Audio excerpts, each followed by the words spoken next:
$87 billion on climate. I also thought it was a typo. I thought it was $87 million. Basically, the city administration, the bureaucrats working at City Hall, have gone down the rabbit hole of climate change, come up with every single possible thing they could think of, put it all on their wish list, and said to council, gimme, right? And the bill comes to $87 billion. That's what they think it will cost to get Calgary to net zero by 2050, which is the in vogue thing at the moment. And to be clear, $87 billion is about $175,000 per Calgary household. So that's why this is just, I mean, even if it was $17,500, even if it was $1,750, that's ridiculous. $175,000 per household. And a number of council members are saying, this is fantastic. Let's get going. Let's get rolling. Yeah, I mean, they aren't floored by this. I just can't believe this. I mean, not only that, that's the cost of implementing, but they aren't measuring the cost of the commerce and people they're going to drive out of this city if they really actually move forward with this. Right. Well, and I think this is perhaps the problem at City Hall. It's something that we've been talking about for a long time. It's just the complete lack of understanding about economics, about how you calculate the costs of things, about cost-benefit analyses, any kind of like rational analysis of the pros and cons of projects, right? In theory, what you should be doing when a plan is proposed, you should be figuring out, well, what are the benefits of the project? What are the costs of the project? Do the benefits outweigh the costs? Ideally, you do that with a whole bunch of different alternatives. So you're not just testing whether the benefits outweigh the costs, but is this actually the best use of this money or these resources? And then you go ahead with the best option. What these guys seem to do is just figure out what the benefits are and then ask people to pay for it. There's nothing, right? It's insane. Well, and again, I worry because, I mean, we've got, a flight of capital from this city. This has been happening for a while. We got a hollowed out downtown. Right. And they do seem to recognize it's a problem, but with the usual approach of my favorite little organization, Calgary Economic Development, and their slush fund that brought in such great things as rocket space and other failed ventures.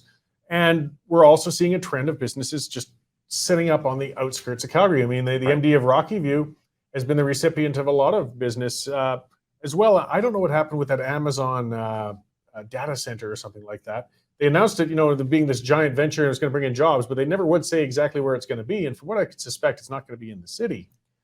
Yeah, we've been trying to figure that one out as well, and they've been very tight-lipped on that. And I suspect the reason they don't want to say where it's going to be is because it's not going to be in the city limits, and so that defeats all of their arguments about how amazing it is for the city of Calgary. It's obviously good for Alberta, but there's a good reason why it's not going in Calgary, and that's because of the cost of doing business in Calgary. But again, it's just yet another example of where they add up the benefits of everything they want to do, and then they minimize the costs as much as possible, and then go, look, see, this is a great idea. We should do it. You saw in the newspaper the day after the announcement about this. Well, the city bureaucrats are warning, well, if you don't do this, it could cost more. Oh, that. I mean, maybe like if you, but this is the problem, right? They're willing to count the direct costs and the direct benefits, and then they throw in all these ridiculous ancillary potential hypothetical benefits to society, which some may be fair enough, some might not be. That you can basically make a cost benefit analysis, say whatever you want now with all of those things. Oh yeah. But if you're going to include all of those ancillary sort of indirect benefits, you have to also include the indirect costs, which is, as you say, hey, if we take $175,000 from every family, that's $175,000 that they can't spend in the city and city businesses and growing the economy in Calgary. There's no free money. The money that the city spends isn't magical new money that they've invented out of nowhere. That's what the federal government does. The city of Calgary can't do that. They have to take the money from taxpayers first before they spend it. So every dollar they spend and every benefit that they get from spending that money has an equal, if not worse, cost on the other end when they take the money in the first place. And they just ignore that. Yeah, and it seems that, in my view, I mean, they're fabricating the cost of not doing something. I mean, fine, people are concerned you want to do some things, but two things, for example. I mean, for one, what on earth is going to happen in the next decade and some that's going to cost us $87 billion and changes? I mean, are the sea levels that never did rise are suddenly going to start rising and crest the Rocky Mountains and actually flood Calgary? Or, the sun gets so darn hot in the next few years that we'll have complete desertification? Because that's what it'll take to get to those levels of what they're talking about. The thing is, some of the things they're proposing aren't even necessarily bad ideas, right? Like, no one in theory is opposed to the idea of more efficient buildings that require less electricity. Why? Because that gets your costs down, right? If you're a business owner and you're building some kind of facility or some kind of building, you want to do so in a way that can keep your costs down. But if you ignore the cost of actually upgrading the building, which is what they're trying to do, right? Well, then that doesn't start to look very good, right? So, what else? They also want all 60% of all trips in the city to be done by walking, wheeling, or transit by 2050. Which, again, it's just this top-down culture of, well, we're gonna tell you how you're gonna live your life and what's best for you, and we're gonna make you pay for it as well. Well, they're saying, I mean, it's a term I wish would come back more because it was a big term in the past. It's social engineering. Right. They feel that it's their role as elitists to tell us how to behave ourselves, how we lead our lives, and what we'll do. And they want 2/3 of this city to not own personal vehicles. That's their ideological bent, and they want to use policy in order to force that. Well, and the great irony is that the fact that they need to propose these ideas is proof that their ideas don't work. Because in theory, we're supposed to have a carbon tax. And the carbon tax is supposed to incentivize people to do the right thing according to the environment, right? So with a carbon tax, that should be using a price mechanism, as their argument goes, encouraging people to do the right thing in the first place. It should be encouraging people to walk or bike instead of drive. It should be encouraging people to upgrade their facilities and their buildings to be more energy efficient.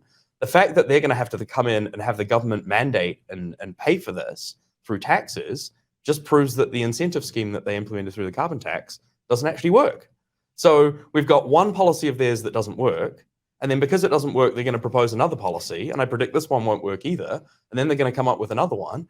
And all that's happening is Calgarian taxpayers are paying over and over and over again for more and more failed policies. Well, that's it. I mean, BC's been a good example. They've had a carbon tax for a long time out there now. And the numbers year after year after year, it has not impacted the emissions. And that's part of the other thing as well. I mean, even if they managed to blow this 87 billion and, Common Sense doesn't somehow come into them by that point.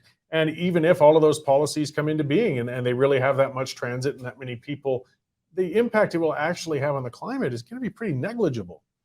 Yeah, and I think it's also important to remember that it will probably end up being more than $175,000 because it's so their argument is that they're going to try and get the province and the federal government to pay for some of this, which, okay, fine. And on first glance, that might sound like a good idea. We can have somebody else pay for it rather than Calgary taxpayers. In the end. But exactly, yeah. If you're a Calgary taxpayer, guess what? You pay provincial and federal taxes. Now, if you're a Montreal taxpayer and you get the provincial or the federal government to pay for something, especially the federal government, that's actually a benefit to you because what that means is Alberta taxpayers are subsidizing whatever it is that the federal government is paying for a Montreal taxpayer. But if the provincial and federal government are subsidizing something for the Calgary municipality, well, you can bet that they're going to do the same thing for all the other cities around the country as well. And Alberta and Calgary taxpayers subsidize taxpayers in the rest of the country.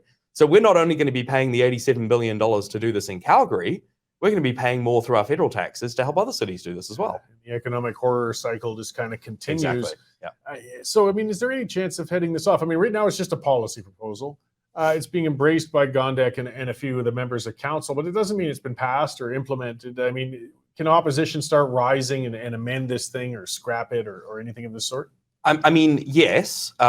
We have a petition on the Common Sense Calgary website, commonsensecalgary.com, where we're encouraging people to get involved and just, like you said, organize.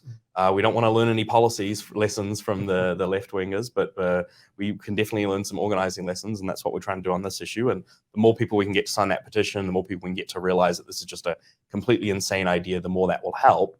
But we also have to recognize that, this is a long, ongoing battle. They did exactly the same thing with the Green Line. First, the Green Line was just a policy proposal, and it was just a hypothetical, and there were just some random costings, and then eventually through the levers of government, the wheels churn and churn over time, and it's just this just has its own momentum, right? So we really need not just to be opposing one-off things like this, but really getting the average Calgarian to have a better understanding of what's happening at City Hall and how we can stop some of these things in the long run. Well, we have to engage as voters more with our municipal politics. That was something I was getting a bit chiding yesterday when I ranted about this, or maybe the day before. But part of the issue is we have terrible voter turnouts when it comes to municipal elections. It's not just Calgary; it's across the world. We pay close attention to the federal and provincial actions, and we overlook the government that's actually closest to us, and we don't pay close attention. And that's how we elect some people that, after they've been in for a while, you scratch his hat. How the heck did that person get in there? I think part of the problem is a lot of people look at municipal government and they think, well, it's fixing potholes and it's collecting the garbage and that's what they're basic supposed stuff to like do. that. And you're right, that's what they're supposed to do. The reality of municipal governments now is they do social welfare and housing and climate change, and they've become massive, ginormous entities that collect huge amounts of taxes. And people are still acting as if they're these tiny little organizations that have barely any impact on their lives, when actually, hey, guess what? They can propose something tomorrow that costs you $175,000 per household, and theoretically, there's no reason, there's no legislative mechanism to stop them from doing that. It's just the will of the voters and the activity and the energy of people to get out there and make their voices heard. That's the only thing that can stop them from doing that. Yeah, and this ridiculous plan, it's supposed to happen over the next 28 years, though, it'll be very costly right off the bat. But time, I guess it doesn't have to, it's not a done deal. No matter what even this administration says, it doesn't have to be a done deal. Things that, they put out stuff like Imagine Calgary. That thing, I waded through that horrific document years ago. Right. And it was, basically it was laying out what this plan is today in a lot of ways. There were crazy pie in the sky ideas and things. And people forgot that Nenshi actually said he's going to model his plans after that. Well, and you're right. It's over a long period of time. I think 28 years, by 2050 is what they're trying to achieve. But let's not forget that still works out to more than like $20,000 per household per year, right? It's just insane. Sorry, no, I don't think it's 20,000. I haven't got the number in front of me, but it's tens of thousands of dollars per household per year, even if you stretch it out over the year. So it's just fanciful, the idea. But what you said there, the Imagine Calgary and all the other strategies and documents, that is how they do it. They start very, very high level. This is all hypothetical.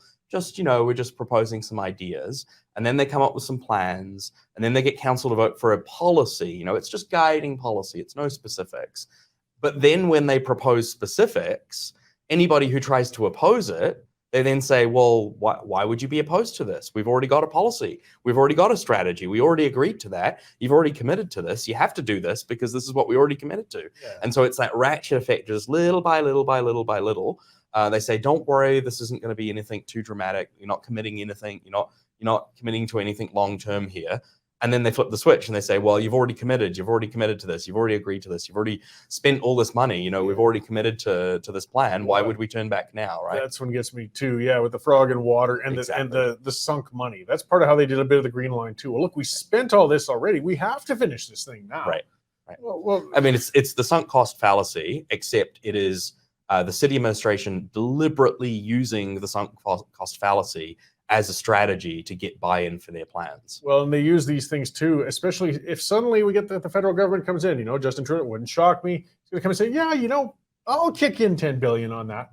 And I know exactly what city council do. They'll come back and say, look, if anybody opposes this now, you're throwing away $10 billion. Right. You're going to be just burning it up and throwing it in the garbage. Right. Yeah. So we have to impose this or we won't get that $10 billion. Well, and the federal government do the same to the province as well, right? That's how we ended up with the childcare deal, right? The federal government took over childcare last year. Barely anybody noticed, because if the provincial government had opposed the plan, they would have been giving up billions of dollars, right? But that's another thing. We have to start explaining to Calgarians and to Albertans that all of these like matching funds deals from the federal government are actually a bad deal for us, because it's not like they're only giving Calgary or only giving Alberta the money. They're doing it for everyone else as well. And we subsidize everyone else. So we should be trying to get rid of all those matching things. And, Calgary taxpayers can pay for Calgary stuff, and Edmonton taxpayers can pay for Edmonton stuff, and Alberta can pay for Alberta, and everyone else can pay for everyone else. Yeah, it's just bad policy. And that. As a leader, if you go dangling that, it's like a household, it's one of the kids there. Well, you got to give it to the other ones too, or you're going to have some problems, particularly if those kids are as loud as Montreal. Yeah, exactly. So, okay, well, so much to go into. Since I've got you here, maybe explain a little bit about what Common Sense Calgary is. I didn't really introduce you very well to begin with, and I know there's a lot more you're working on than just this climate plan. It's just that this one just really brought the municipal thing to bear, because it's just so over the top. Yeah, well, as I alluded to before, Common Sense Calgary follows what's happening at City Hall and tries to bring attention to it for Calgarians, so that Calgarians can be more informed about what what is going on in our municipal government, right? And what we've been talking about today about the climate plan is how they operate on almost every issue, right? They add up all the benefits, they ignore all the costs, and then they talk about how amazing all their plans will be, and anybody who opposes it would be crazy. And we're there to point out, well, hang on, that's not always how it works. You have to consider both the costs and the benefits. You have to consider the other side of the story. You have to consider other factors and alternatives. And so what we're trying to do is we're trying to bring more attention to what's happening at City Hall, help people have a better understanding of all of these proposals that are being brought forward, and make sure that people are aware of what the councillors are doing, what the mayor is doing, what's happening in those meetings, what happens in the committee meetings, what's buried on page 374 of the report that they don't want you to see, all that kind of stuff. Yeah, well, and that's important. I mean, that's part of why, for example, I like Blacklock's Reporter, or as we do at the Western Standard. But one of the things that Blacklock's does a lot, actually, they follow those committee meetings, they dig into those policy things on our behalf, and then we can get the Coles Note version, because not everybody has the time to mire through that. So, and City Hall loves doing that too. I mean, obviously, hide something in a big giant report and it's buried in the middle, and the public can forget about it. So, I mean, bringing that to attention at least catches them in the act, I guess you could say. Exactly. Yeah. Yeah. And it's not futile, I mean, pushing back, it might feel like it sometimes, but I think of things like when Gondek jumped out and said, we're going to spend, it wasn't much in the grand scheme of things, I think $121,000 or something, to take part of the challenge, the legal challenge against Bill 21 in Quebec. Well, it's not a matter that it was only 121,000. It's that it was so far out of your jurisdiction that Calgarians got up and said, no, you aren't. Cut it out. And she did. She backed off. I mean, and regardless of your opinion on that particular bill, it's just not the job of Calgary government that's it. to be funding lawsuits in other provinces. Nobody likes that bill out here. We wouldn't want Montreal to start funding lawsuits against freedom-loving legislation in Calgary or Alberta, right?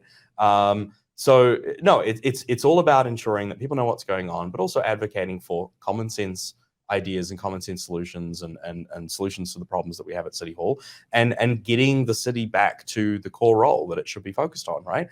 People don't mind a municipal government. People don't mind paying taxes to deal with true public good issues like potholes and garbage collection in some cases and things like that, right? Where there's a benefit to having some kind of collective action to come together and do these sorts of things. It's just when the city gets into all this nonsense that people have problems. And I really think one of the main problems we have at City Hall now is that they spend so much time focused on stuff that isn't their job. Not only are they wasting taxpayers' money on all that stuff, but they're also so distracted with that stuff that they're not even doing a good job at the things that are their job. Oh, yeah. Right? So we're getting hit both sides. We're getting all of these crazy policies that we have to pay for that nobody wants. And then we're getting really bad service on the things that we should be funding and that most people have no problem paying for. Yeah, these are managers of billions and billions of dollars, and they can spend an entire day talking about the official bird or who the latest poet laureate's going to be. And meanwhile, major policy issues are being overlooked. Yeah, and we've got issues with crime on the LRT, and we've got issues with safety, and we've got issues with businesses going out of business because they can't afford their property taxes anymore. And garbage collection and all the kind of basic stuff that the city should be doing isn't working, and yet we've got time, like you said, to deal with a bird or a climate strategy that no one's ever going to be able to pay for or anything like that. And no one asked for. Look, I mean, part of the problem is that politicians who are attracted to power and influence, as opposed to ideas, are attracted to municipal government. Because historically there's been, much less scrutiny, and because there aren't restraints really on what the municipalities can do, right? If you run for provincial government, you can't start creating your own army or negotiating your own trade deals or, any of that kind of, yeah. But, if you're running a provincial government, you can't start doing stuff that the federal government's supposed to be doing. Yeah. But if you're a municipality and you go off and you start building houses and doing climate plans and all that kind of stuff, the province has let municipalities get away with that. And so it's kind of a really easy way for politicians to get in there and influence and push their ideas in a way that they wouldn't be able to do in a provincial or federal government. And they haven't had any pushback or opposition to that until now. And that's what we're trying to do now. Yeah, well, and that's what we got to do, citizens. And that's just why I wanted to remind everybody, like I said, with that one example with Gonda, because she seems to be very intractable and stubborn sometimes. But you know what? When her finger got burned with that Quebec thing, she backed off. Right. So it can happen. It can work if we speak up, if we As paycheck. always, the one thing the politicians are most worried about is getting reelected. And so if we can show them that they're really off base with voters and that people really care about an issue and willing to get out there, then they'll back off. So that's it. The Calgarians have to get involved and get active and encourage them to do so and get in touch with Common Sense Calgary. And the time starts now. I mean, it's 3.5 years till the next municipal election, but hey, why wait until then? If they're always doing internals, they're always watching. If they think, oh my God, I'm going to be unemployed in 3.5 years, they're going to reevaluate their path. Yeah, and it also doesn't just have to be the election, right? We can, as you said, we can influence decisions, we can influence what's happening at City Hall, we can get them on a better direction just by having people stand up and say that they care about an issue and they're willing to get involved. It doesn't have to only be elections as well. We can really be advocating on issues every day, not just on election day. All right on. Well, thank you again for coming in to talk to us about it and for the work you guys are doing. This that reminder, it's Common Sense Calgary, and just get online and check them out, guys, and helps keep you up to date. And for the listeners and viewers outside of Calgary, I mean, this is a municipal issue everywhere. Right. There's organizations and there's people or activities, to keep pushing back. Because this is and there are also common sense groups in Edmonton, Red Deer, Lethbridge, and Medicine Hat as well. There we go. So you can go check out those groups as well. Excellent. All right. Well, good to see you, Peter. Thanks for coming in. And, thanks so much. I'm sure we'll talk again soon.